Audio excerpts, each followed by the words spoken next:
So the Supreme Court has maintained status quo as far as its hands-off approach in religious matters is concerned. The Supreme Court had reserved its judgment in February this year on a PIL that was filed by a Delhi-based advocate seeking immediate dissolution of all Islamic and Shariat courts in India. Well, he based his argument on the rape case of a woman, a 28-year-old Muslim woman who was allegedly raped by her father-in-law in 2005. Her marriage was nullified after several Muslim legal opinions because the Shariat law regards relations with father and son as incestuous. The petitioner's argument was that the law did not recognize the grey zone, the difference between rape and adultery.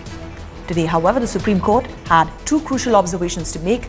Shariat courts do not have legal sanctions at the Supreme Court, but they cannot be described as unconstitutional either, which essentially means that if someone feels their fundamental rights are being violated, they can approach a court of law, which essentially is an affirmation of rules as they were.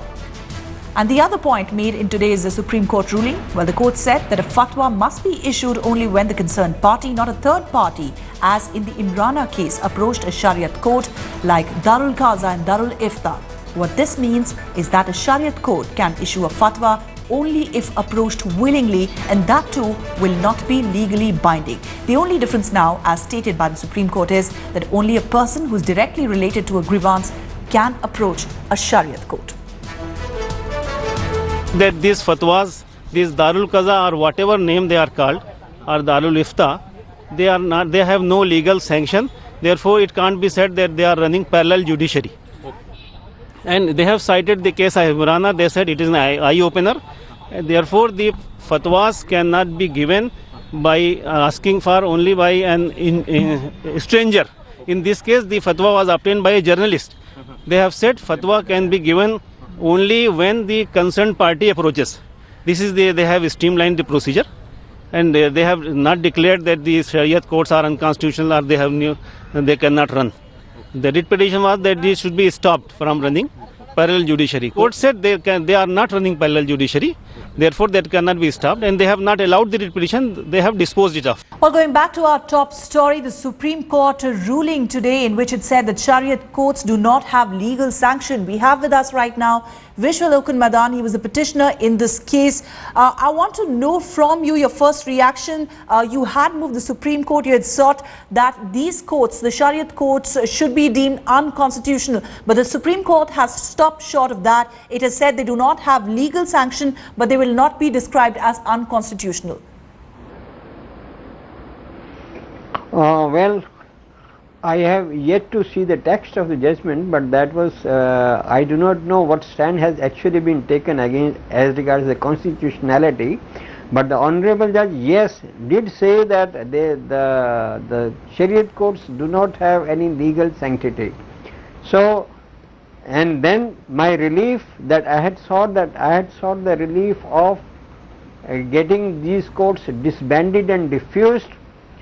That relief has been declined, so one can presume, as you are presuming, that they have gone short of, they have not gone to that full extent of declaring it to be unconstitutional. But that is also good enough. The moment they say that the Shariat courts do not have any sanctity of law, that implies that it will be futile to approach these courts. Anyway, the losing party before the Shariat court will anyway challenge the decision given by the Shariat courts, and unfortunately the judges did not refer to, well, I have not seen the judgment, text of the judgment, I say again. And then in fact, not only there are Shariat courts, but there are also Shariat tribunals which hear the judgments and decrees passed by the Shariat courts, which unfortunately nobody is talking about.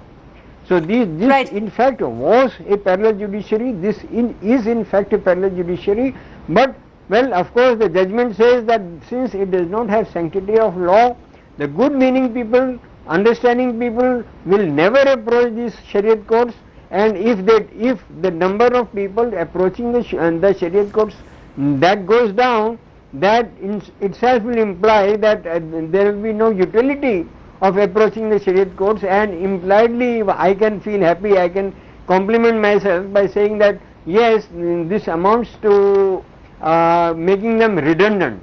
Right. This amounts to making So, them in a way- redundant when the Supreme Court says they do not have any legal sanctity. I want to quote from the ruling of the Supreme Court. Headlines Today has got a copy of the Supreme Court ruling in this judgment on Shariat law in the courts and issuance of fatwa. And the ruling, it says that fatwa doesn't have a force of law and therefore cannot be enforced by any process using coercive methods. Any person trying to enforce that by any method shall be illegal. It has to be dealt with in accordance with law. Do you think this will have some bearing or some sort of impact on arbitrary fatwas that are issued?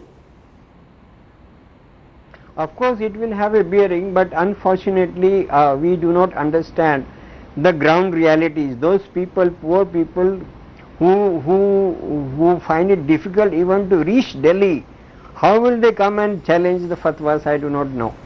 Supreme Court justice is very expensive justice. It is not very easy to reach Delhi and ask and seek justice. I am afraid fatwas in the first instance, if they are given without asking. Now in Imrana's case, she was outraged by the father-in-law. She never approached. She was the one who was the victim, right. And she was the one who was ultimately harassed by the fatwa given by Darul Uloom Devband, and she was the one who was asked to abandon and let go the marital home and join the parental home. All right. And she was the one. She never approached. She never approached the institution for issuing the fatwa, nor her husband did. It was just a journalist from Rashtriya Sahara who just raised a query: what happens to the marital status of that poor woman? Well, that's a fair point. In fact, that everybody can take their battle to the Supreme Court and fight it there.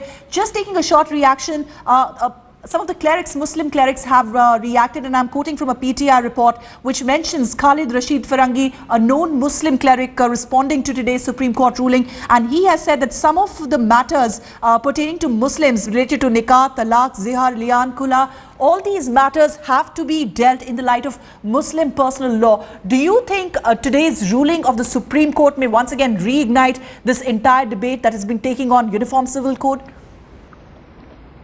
No. I will not endorse to that, because at any rate, whether it is the courts set up under the Constitution or whether they are the Shariat courts, they are deciding disputes in accordance with Sharia. Even the courts set up under the Constitution, our high courts, our district courts, our Supreme Court, they are deciding the law as that is the law of the land. All Muslims are to be governed by Muslim Personal Law Board. That there is no dispute on that. There is this issue is not there. The only issue was whether the disputes are to be adjudicated by the courts established by law, or they have to be adjudicated by the court set up by the Muslim community suo motu on its own. All right. So this has in effect no bearing and no connection with the universal civil code issue. All right. So if that issue, I do not think will be justified. We cannot justifiably juxtaposition those two issues. All right, Mr. Vadan, appreciate you joining us. That was petitioner in the case. Sharia courts are not legal. The Supreme Court has ruled today. It has said that fatwas cannot be issued against people's right. That's the big Supreme Court ruling today on Shariat law.